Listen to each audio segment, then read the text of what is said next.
Hi guys. अगर आप लोग म्यूचुअल फंड में इन्वेस्टमेंट कर रहे हो एंड मैं आपसे पूछूं कि आपको म्यूचुअल फंड में कितने रिटर्न मिल रहे हैं, तो आप बोल सकते हो कि 12% मिल रहे हैं, 13%। अगर आपको नहीं भी पता है तो भी आप अपने जो भी आपने जहाँ से भी इन्वेस्टमेंट किया था वहाँ पर आप ऑनलाइन देख के आप मुझे बता सकते हो कि आपको कितने रिटर्न मिल रहे हैं। लेकिन अगर आपसे मैं ये पूछूं कि आपको अपनी जो इंश्योरेंस पॉलिसी है वहाँ से आपको कितने रिटर्न मिल रहा है, जैसे कि आपके मनी बैक प्लान हो गए या फिर एनवायरमेंट प्लान हो गए, जो क्या बोलते हैं इंश्योरेंस कम इन्वेस्टमेंट प्लान जिसको हम बोलते हैं, वहाँ से आपको कितना रिटर्न मिल रहा है, तो उसका आंसर मोस्ट ऑफ द लोगों के पास नहीं होता।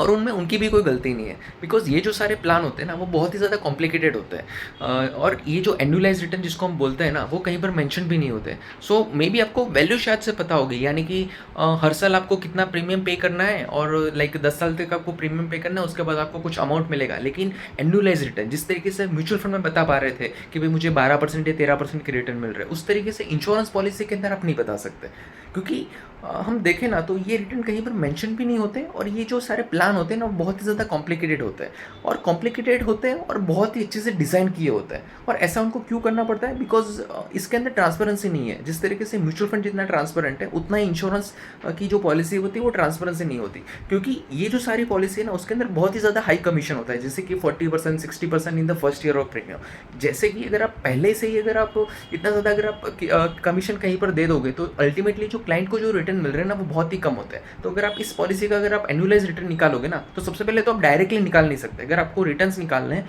तो आपको एक्सेल के अंदर सारी वैल्यू रिपोर्ट डालनी पड़ेगी, यानी कि आप जितना जो प्रीमियम पे कर रहे हो वो सारा माइनस में आपको जो रिटर्न्स मिल रहे हैं, यानी कि जो भी अमाउंट आपको मिलेगा या फिर अभी तक मिला है वो सारा प्लस में डेट वाइज, उसके बाद आप फॉर्मूला लगाओगे XIRR का, तो उसके बाद से आपको एनुअलाइज रिटर्न मिलेंगे। अगर आपने वो चेक किया है कभी भी या फिर अगर आप करते हो तो आपको पता चलेगा कि आपकी जो पॉलिसी है ना वहाँ पर आपको रिटर्न मिल रहे हैं 4%, 6%, मैक्सिमम आपको मिल सकते हैं 7 से 8%, उससे ज़्यादा नहीं मिलते, क्योंकि इसके अंदर जो मैक्सिमम जो पोर्शन है ना वो सारा कमीशन में चला गया।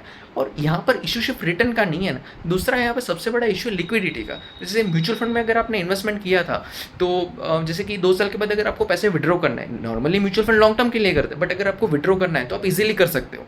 लेकिन अगर आपको वही चीज़ अगर आपको इंश्योरेंस के अंदर करनी हो तो आप नहीं कर सकते। अगर आप इसको विड्रॉल यानी कि आप पॉलिसी से सरेंडर भी करते हो ना तो आपको बहुत बड़ा लॉस होता है। जितना आपने पे किया था ना कई बार उतना भी आपको नहीं मिलता। तो ये इंश्योरेंस है और बहुत बड़ा मार्केट है, लेकिन इंडिया के अंदर 90 to 95% ये जो पॉलिसी होती है ना वो सारी मिस सेलिंग होती है।